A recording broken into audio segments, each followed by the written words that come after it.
नमस्ते दोस्तों, जय श्री कृष्णा। आपका हमारे चैनल पर स्वागत है। आज हम बात करेंगे कि खुश कैसे रहें। श्री कृष्ण की अमृतवाणी, संपूर्ण जीवन का महाग्रंथ। भगवान श्री कृष्ण के उपदेश केवल शब्द नहीं, बल्कि जीवन की जटिलतम पहेलियों को सुलझाने वाली दिव्य कुंजिया है। ये वो प्रकाश है जो हमें अज्ञान के अंधकार से निकालकर कर्म, ज्ञान और भक्ति के मार्ग पर ले जाता है। आइए इस ज्ञान गंगा में गहराई से उतरें और अपने जीवन को सार्थक बनाएं। कर्म और भाग्य का अटूट विधान, आप ही अपने शिल्पी हैं। श्री कृष्ण स्पष्ट करते हैं कि ईश्वर किसी के भाग्य का पूर्व निर्धारित लेखक नहीं है। हम अपने विचारों, वचनों और कर्मों की स्याही से स्वयं अपने भाग्य की पुस्तक लिखते हैं। जो होता है अच्छे के लिए होता है, ये एक गहरा दार्शनिक सत्य है। तात्कालिक रूप से कोई घटना कितनी भी प्रतिकूल या कष्टदायक क्यों न लगे, ब्रह्मांड की विशाल योजना में उसका एक उद्देश्य होता है। कई बार चुनौतियां और विपरीत परिस्थितियां हमें हमारी क्षमताओं का बोध कराने, हमें मजबूत बनाने या हमें एक बेहतर मार्ग पर धकेलने के लिए आती है। ये सूत्र हमें हर परिस्थिति में धैर्य और ईश्वर पर विश्वास बनाए रखना सिखाता है। कर्म का अकाट्य सिद्धांत, आप जैसा बीज बोएंगे वैसी ही फसल काटेंगे। ये प्रकृति का और कर्म का अटल नियम है। आपके द्वारा किया गया कोई भी कर्म व्यर्थ नहीं जाता। जिस प्रकार एक बछड़ा हजारों गायों के झुंड में भी अपनी मां को पहचान लेता है, ठीक उसी प्रकार आपका कर्म, चाहे अच्छा हो या बुरा, हजारों की भीड़ में भी आपको ढूंढ ही लेगा। इसलिए कर्म करने से पहले उसके परिणाम के प्रति सजग रहना अत्यंत आवश्यक है। आपका वर्तमान आपके भूतकाल के कर्मों का फल है और आपका भविष्य आपके वर्तमान के कर्मों पर निर्भर करेगा। मन सबसे बड़ा मित्र, सबसे बड़ा शत्रु। मनुष्य का मन एक अदम्य शक्ति है। यदि ये अनियंत्रित हो तो ये हमें विनाश की ओर ले जाता है, और यदि ये सद जाए तो ये हमें परमानंद की अनुभूति कराता है। चंचल मन को साधने की कला मन की प्रकृति ही है चंचल होना, एक विचार से दूसरे विचार पर कूदते रहना। ये एकाग्रता का सबसे बड़ा शत्रु है। परंतु जैसे एक कुशल सारथी उद्दंड घोड़ों को साधकर रथ को सही दिशा में ले जाता है, वैसे ही अभ्यास और वैराग्य के द्वारा इस मन को साधा जा सकता है। जब ये मन आपके वश में हो जाता है तो इससे बड़ा कोई मित्र, कोई सलाहकार नहीं होता। विचारों का चुंबक हमारे भीतर विचारों का एक शक्तिशाली चुंबक होता है, जो निरंतर अपने जैसे ही विचारों और परिस्थितियों को अपनी ओर आकर्षित करता है। यदि आप सकारात्मकता, सफलता और प्रेम के बारे में सोचते हैं तो आपका जीवन उन्हीं से भर जाएगा। इसके विपरीत नकारात्मक विचार असफलता और निराशा का मार्ग प्रशस्त करते हैं।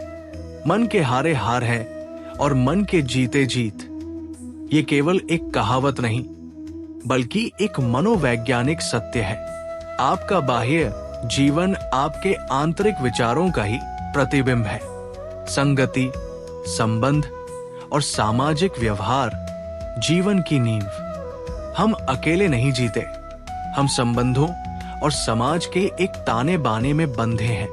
इन संबंधों की पवित्रता और मजबूती हमारे जीवन की गुणवत्ता तय करती है। संगति का गहरा प्रभाव व्यक्ति की पहचान उसकी संगति से होती है। आप ज्ञानी हो या गुणी, यदि आपकी संगति बुरी है तो आपका मूल्यांकन भी उसी आधार पर होगा। जल का अपना कोई रंग नहीं होता। उसे दूध में मिलाओ तो वो दूध बन जाता है, और कीचड़ में मिलाओ तो कीचड़। ठीक इसी प्रकार मनुष्य का व्यक्तित्व भी संगति के रंग में रंग जाता है। अतः अपने जीवन में मित्रों और साथियों का चुनाव अत्यंत सावधानी और विवेक से करें। संतान, वंश की ध्वजावाहक एक किसान अपने खेत की जितनी चिंता करता है, उससे कहीं अधिक चिंता हमें अपनी संतान की करनी चाहिए। खेत में उगी खरपतवार केवल एक फसल नष्ट करती है, परंतु एक कुसंस्कारी संतान पूरे वंश की प्रतिष्ठा और भविष्य को नष्ट कर देती है। संतान वो फसल है जो या तो वंश को महानता के शिखर पर ले जा सकती है या पतन के गर्त में धकेल सकती है। इसलिए उन्हें केवल भौतिक सुख सुविधाएं नहीं, बल्कि अच्छे संस्कार देना सबसे महत्वपूर्ण है। संबंधों को सहेजने की कला संबंध दूध की भांति होते हैं, पौष्टिक और जीवनदायी। क्रोध की आंच पर वे उबल सकते हैं, पर यदि उनमें अविश्वास और अहंकार की खटास पड़ जाए तो वे फट जाते हैं, और फटे हुए दूध से कभी मक्खन नहीं निकलता। अपने प्रियजनों से क्रोध में ऐसे शब्द न कहें जिनसे संबंधों में स्थायी दरार पड़ जाए। स्मरण रखें, जो सच में आपके अपने होते हैं वे आपको कभी झुकने नहीं देते। सफलता का रहस्य धैर्य और निरंतर प्रयास। सफलता एक दिन में नहीं मिलती, ये वर्षों के धैर्य, अथक परिश्रम और अटूट विश्वास का परिणाम होती है। अंतिम कुंजी का सिद्धांत, जब आप किसी ताले को चाबियों के गुच्छे से खोलने का प्रयास करते हैं और असफल होते रहते हैं, तो मन में निराशा घर कर लेती है। कई लोग प्रयास छोड़ देते हैं, परंतु क्या पता गुच्छे की अंतिम चाबी ही उस ताले को खोल दे। सफलता भी ठीक ऐसी ही है। ये कुल्हाड़ी का अंतिम प्रहार नहीं है जो पेड़ को गिराता है, बल्कि उससे पहले किए गए सभी प्रहारों का सम्मिलित प्रभाव है। जब भी मन निराश हो, अपने प्रयास को दोगुना कर दें। प्रतीक्षा का मीठा फल, यदि किसी लक्ष्य को पाने में बहुत अधिक समय लग रहा है, तो विश्वास रखें कि आपको आपकी अपेक्षा से कहीं अधिक और श्रेष्ठ मिलने वाला है। ईश्वर आपके धैर्य और आपके कर्म की परीक्षा ले रहा है। अपने कर्म पर अडिग रहें और उस अदृश्य शक्ति पर पूर्ण विश्वास रखें। स्वर्ग का स्वप्न कक्ष, एक मार्मिक कथा जो आंखें खोल दे। ये कथा हमें सिखाती है कि सपनों और हकीकत के बीच का फासला केवल हमारे प्रयासों से तय होता है।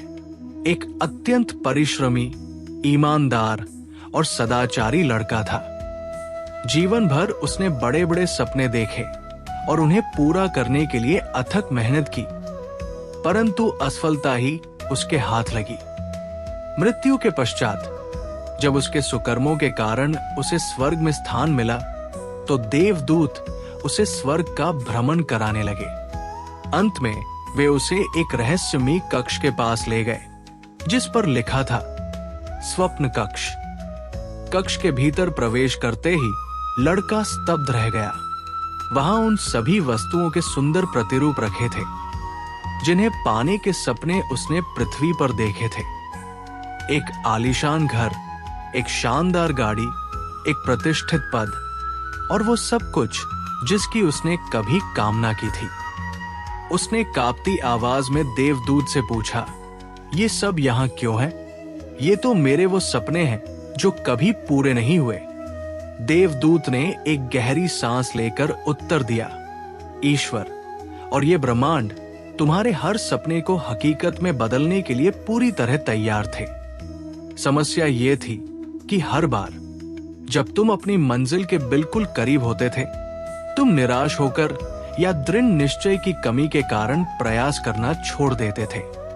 यदि तुमने हार न मानी होती और थोड़ा और धैर्य रखा होता, तो ये सभी प्रतिरूप आज तुम्हारे जीवन की हकीकत होते।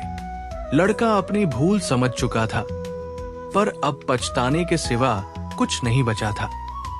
इस कथा की सीख, अपने सपनों को अधूरा मत छोड़िए।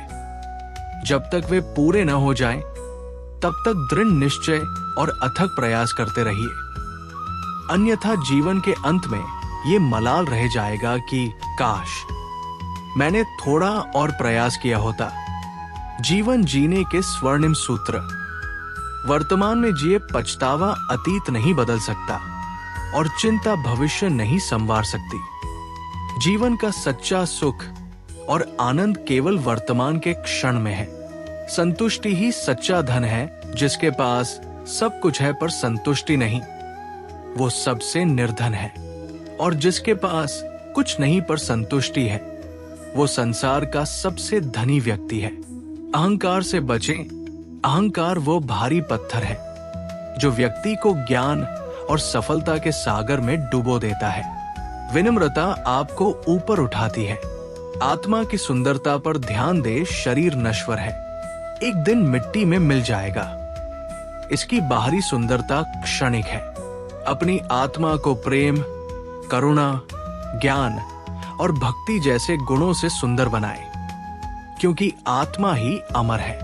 नरक के 3 द्वार काम, वासना, क्रोध और लोभ, ये 3 वृत्तियां व्यक्ति को आत्मिक पतन की ओर ले जाती है। इनसे सदैव बचकर रहें। बिना बोले सुने और बिना सुने बोले। जब हम बिना बोले भी परमात्मा की सुन लेते हैं तो उसे श्रद्धा कहते हैं, और जब परमात्मा हमारे बिना बोले भी सुन लेता है तो उसे प्रार्थना कहते हैं। श्री कृष्ण के ये उपदेश हमारे जीवन के लिए एक मार्गदर्शिका है। इन्हें केवल पढ़ें या सुने नहीं, बल्कि अपने जीवन में आत्मसात करें और एक श्रेष्ठ, सफल और आनंदमय जीवन की ओर अग्रसर हों। जय श्री कृष्ण।